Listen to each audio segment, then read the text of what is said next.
on the edge. We are on the edge of history. We are living right on the cusp here, people. We are living in the extremes. Aristotle defined extremes as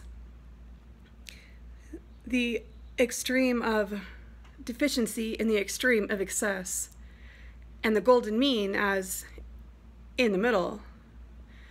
The golden mean is the happy medium. He says to err on the side that is closest to the mean. So in the case of courage, err on the side of rashness. In the case of kindness, err on the side of politeness. Err on the side that is closest to the mean, because the mean is where we will find our morals. Look around us. We have extremes. We have Charlottesville on one side, and we have people so politically correct on the other that they can't say anything. But you can be politically correct and absolutely emotionally incorrect. You can make sure not to say any of the taboo words and still make people feel absolutely horrible. But you can always err on the side of kindness. Erring on the side of kindness will put you closer to the moral mean. The mean, as in the middle of the extremes. We are on the extreme on everything. Never before has politics divided a nation, a world, friendships, families so badly as it does now. Perhaps never is also an extreme to use, because history is repeating itself. What side of history are you going to be on? Are you going to be on the side who refuses to do your job, refuses to bake a cake for a gay wedding, but you'll happily bake a cake for a 4-time divorcee, which is also frowned upon in the Bible?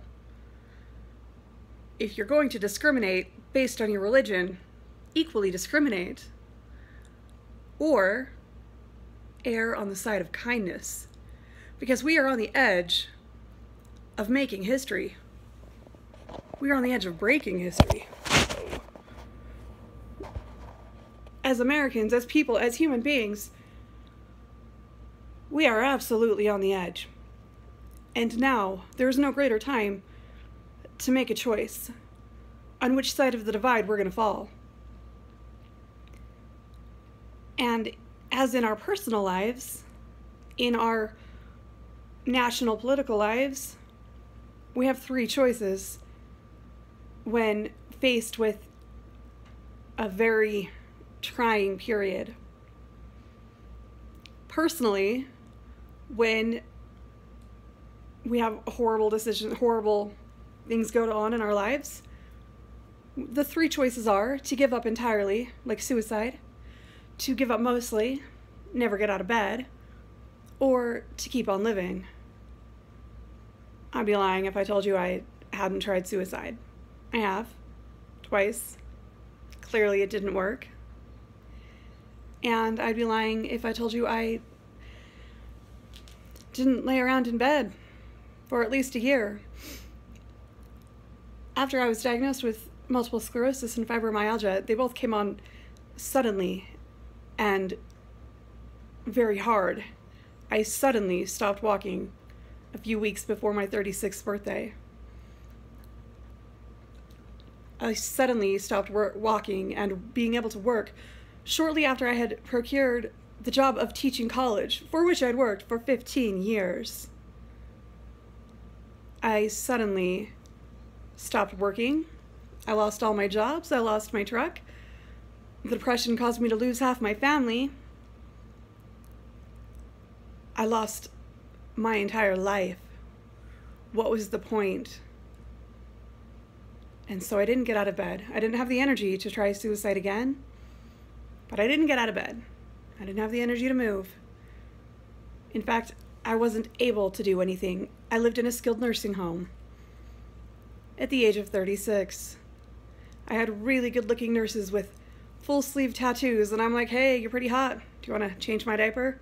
Because that's sexy. But then, even after I was somewhat able to take care of myself, even after physical therapy had taught me how to walk again, because I literally forgot, because that's what MS does, it eats away at your brain, I still didn't get out of bed. I didn't have any reason. I didn't have any reason to move. I didn't have any reason to live. But I didn't have any energy to die. So, I gave up mostly. But after a while, you can only do that for so long. And my friends had started missing me. I had game nights again. I started being with people again. No, I still couldn't move. I wasn't mobile very much. So my friends had to come to the nursing home. And then I got a little better and I went to an assisted living and they came there. And then I went to another assisted living and they came there. And now I live in an independent. And this is more like living in an apartment and all my neighbors are old. This is so much better. And my friends still come here. No, I still don't have a job, but I'm not going to give up mostly anymore. I can still make a difference on this planet. I'm still publishing books. I'm still making friends. I'm still living. We have to keep on living. Because when a suicide attempt doesn't work, you can only lay about in your bed and whinge for so long. You have to keep on living. So at the end of the day, there's really only one choice. Now, take that to a national level, because we are on the edge here, people. We are on the cusp of history. We can give up entirely, and like I've done for quite some time, live in denial about what's going on in the world around me. I'm in more denial about the presidency and politics than I am about the fact that I'm never going to walk again. And I'm in pretty good denial about that one. We can give up mostly, not vote, not do anything, but whinge on Facebook. Or we can keep on living. We can do something to make our political lives better, to make our country better, to make our world better. We can vote. We can